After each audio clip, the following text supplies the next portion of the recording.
Happy Wednesday, everybody, and welcome back to the Fuller Homestead. My name is Brian. We're starting off here in the shop today, but we're not going to stay here very long. This video is going to be a little different in the fact that we're not going to be doing a project per se. We're actually going to be doing a tour of the homestead. We're going to show you where things will be, what things were already here that we're going to improve on or add to, so on and so forth. So come on with me. We're going to do a little bit of hiking today, a little bit of measuring today, staking off some areas, and showing you what's here. To start off this little tour, we're going to hike up to the north side of the property. Our property consists of 5 acres, mostly wooded. So when we were thinking about what livestock to do, we went through several different phases. We went through, well, we're going to clear all these woods out and we're going to create pasture over a year or two. And then after talking to people who are a lot smarter than me, they said, Brian, you've got great forest there. Why not raise pigs? So our primary, I guess, livestock is going to be pigs. And we hope to start those next spring. So we're on the back side of our 5 acres. This is the north side of the property. Our property line back here runs 330 feet east to west, and it is lined up paralleled with our neighbor's private road and driveway. Here is the initial plan for our pig production. We are going to block off 1/4 acre paddocks for them. But I really honestly don't know exactly how much of our property is wooded. I'm guessing about 3.5 acres is, and about 1.5 acres is where the house and the shop and the garden and stuff's gonna be. But I'm gonna step off right now a little bit of what I believe is about 1/4 acre pallet. If I've done some math in my head correctly, I should be able to step off about 104 feet this way, east to west, 104 feet this way, north to south, and get an idea of what that size paddock is gonna be. And the visual is going to work better for me. So let's do that real quick.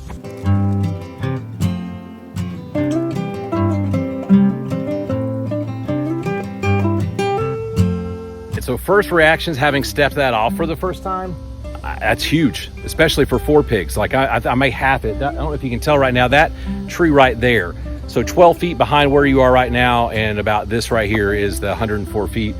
104 feet this way is pretty massive as well. I think when we start off with the 4, we could leave them there longer. I think they'd have plenty to work on, but maybe going with this tree right here, which looks about halfway. So I'm gonna guess that's 52-ish. One of the things I'm gonna do right now, I'll walk down this road that we just walked up, and then I'll know how many I've just got in this section.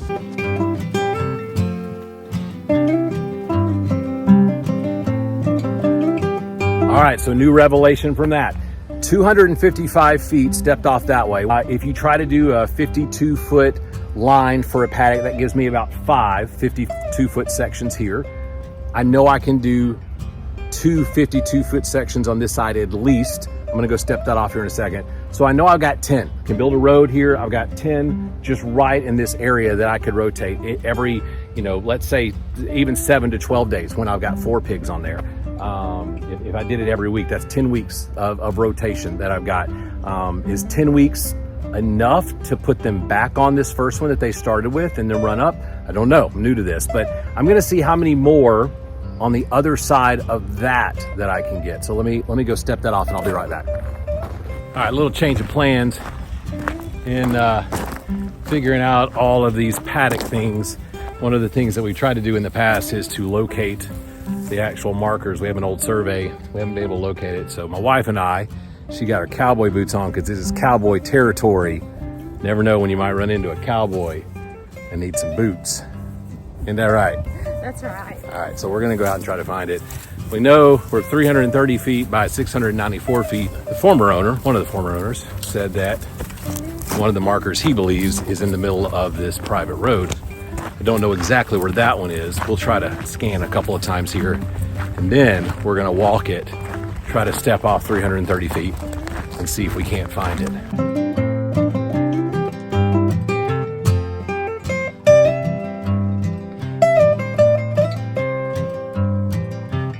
We're gonna step off about 330 feet this way, directly down this line here, and scan there because they apparently placed rebar, Jack here, placed rebar here and down there. The only pin that was there on the survey originally is at that northwest corner, and it's covered by a bunch of rocks, basically a snake hotel. So we're gonna try this, it might be a little better. So let's go this way.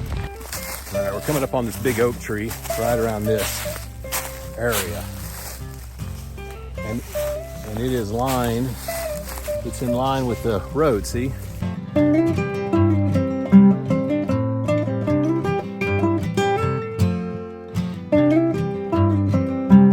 So we have searched around and we cannot find it. We feel really good. I feel really good about this spot of this tree being one of our corners. Not only is this big tree here, as my wife pointed out, they have an H brace on their fence. My neighbors do right here.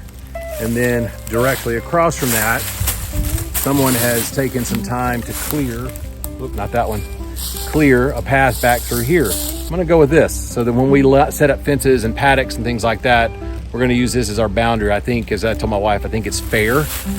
It's a fair boundary to use, even if we don't pay $750 to get a guy to come out and look at it. And since it's gonna be temporary fencing, hot wires and stuff like that, at the very least, if it's not right, they ask us to take it down and we just remove it. But we're gonna pretend it is. But we're gonna walk down a little bit. Some of it's pretty overgrown, but we're gonna see how far down we can go. Do you have a compass? Not on me. Well, phone? My phone, yeah, but. Like I could go. Do you have a phone? Oh, no. Right. I do. All right, we can try it.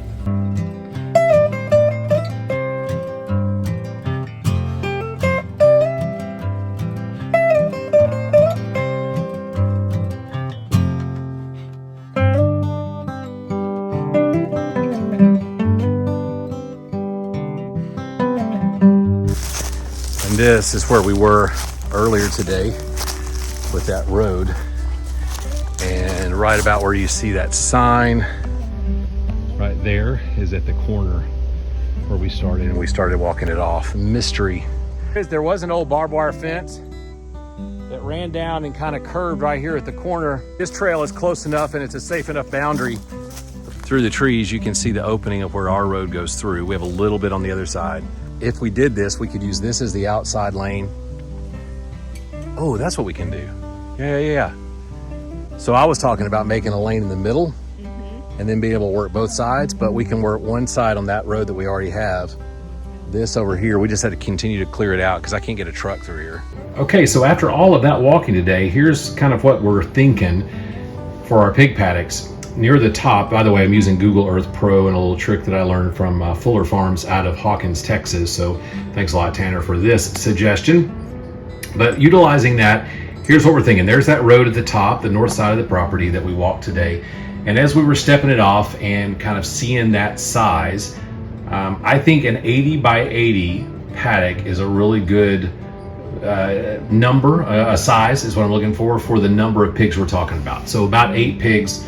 8 to 10 pigs every 5, 7, 12 days, depending on how much they're eating to rotate. So we've got the ability to do 6 of those at the top. It's not an exact 80 by 80, but it's really darn close. Some of the ones on the east side are actually going to be a little bit bigger, probably in the 90 by 80 range. But as you look down further, what my wife and I walked trying to locate our property lines, we figure based off of that walk, we can put 3 more down there. So that gives us a total of 9. Now, one obvious problem you might see is that we're going to have to transport, if we rotate them down to these, we're going to have to transport them from these up at the top down here, and how are we going to get them there? Still thinking through that. So now that we have a little bit better handle on the wooded area we have to work with for our pigs in the future, let's go ahead and finish the tour of our property. Here in the front, we currently have grass that we just let grow and mow. In the future, we want to make that more productive. We're going to plan on putting some chicken tractors out here so that we can have some meat chicken. Right near the front of the house where we don't have anything growing now, you can just see up under the porch, we want to do some plants, some edible landscaping. I will show you over here. This is kind of a low-lying area where all of the drainage from the property comes into and funnels out this way. So eventually, I thought maybe a little pond right here would be good. We thought about putting one up halfway up the property there in the woods so that we could use some gravity feed to bring some water down, but this would be the easiest to start off with. We feel really blessed that on the property when we moved here, there were already some fruit trees that had some maturity on them, at least enough maturity to bear fruit. Standing beside me here is our pear tree.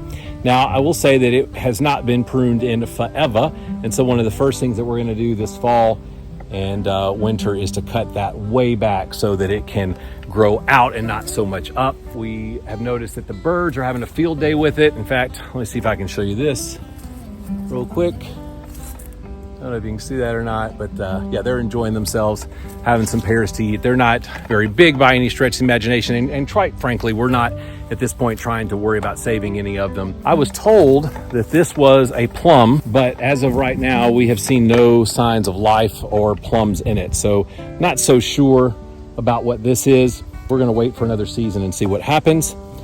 Right next to it, we've got this wisteria that we're gonna pull out, and in its place over that way underneath the carport, we have a fig tree that we brought back with us, and we're gonna put that in the place of the wisteria. In this section, we'll have figs, we'll have plums, hopefully, and pears. And then right across the drive, we have 2 apple trees, one of which is bearing fruit, and the birds are loving that. This one needs to be cut back as well, but the birds have been enjoying it this season. We're gonna let them for one more, and then we'll work on protecting it. There is a smaller apple tree right here, but as of right now, no fruit. This is about 6,000 square feet that we're going to use. That will encompass and include these apple trees, and so they will be in the garden area proper. In the next little bit, you'll see videos of us setting fence posts and fencing this out. We are going to do a no-till garden. We got a ton of cardboard left over from our move. We'll be using that, laying it down, going and getting some mulch, some leaf litter from around the property. While we're here, let's go ahead and talk about the shop that's on the property. It is a 30 by 40. You've seen it in a few videos now. This was one of the things that we said we had to have when we were looking for a piece of property. If it didn't have one, we were going to make sure that the price that we paid would still allow us to build one. But this one's here. It is insulated, but it's not really airtight by any stretch of the imagination. It does have a wood burning stove that is not hooked up yet that we will be utilizing this winter, and so we'll show videos about that as we get closer to it. But for right now, this is our kind of one-stop shop. It is really the hub for fixing things and building things. On the other side of the shop, we have 2 overhangs, one that was originally designed to house an RV of some sort. They ran 220 out to it. There is no water, however, or sewer or anything in there. It's just simply electric. Right next to the RV overhang is just simply what we call the shed right now, and it has got stacked up wood, some garden projects, gardening tools, I should say, some extra lumber, and some cedar posts that we're going to use in our fencing projects.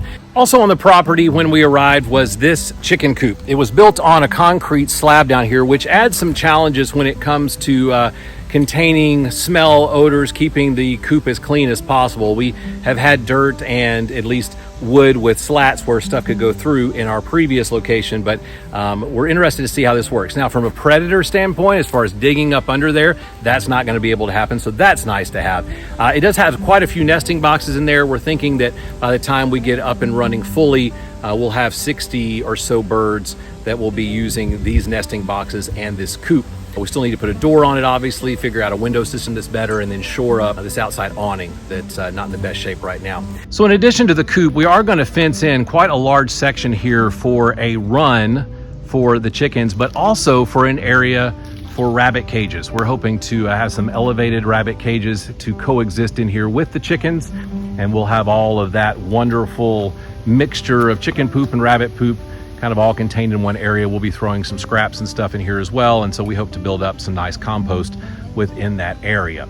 I hope that gives you a good overview of what Fuller Homestead is starting out as and what some of the initial plans are going to be. Now, some of the stuff we didn't talk about that we've got in the back of our minds that the farm will have will be bees, goats. Those are 2 of the things that are on the forefront there that we know will add fairly soon to the mix.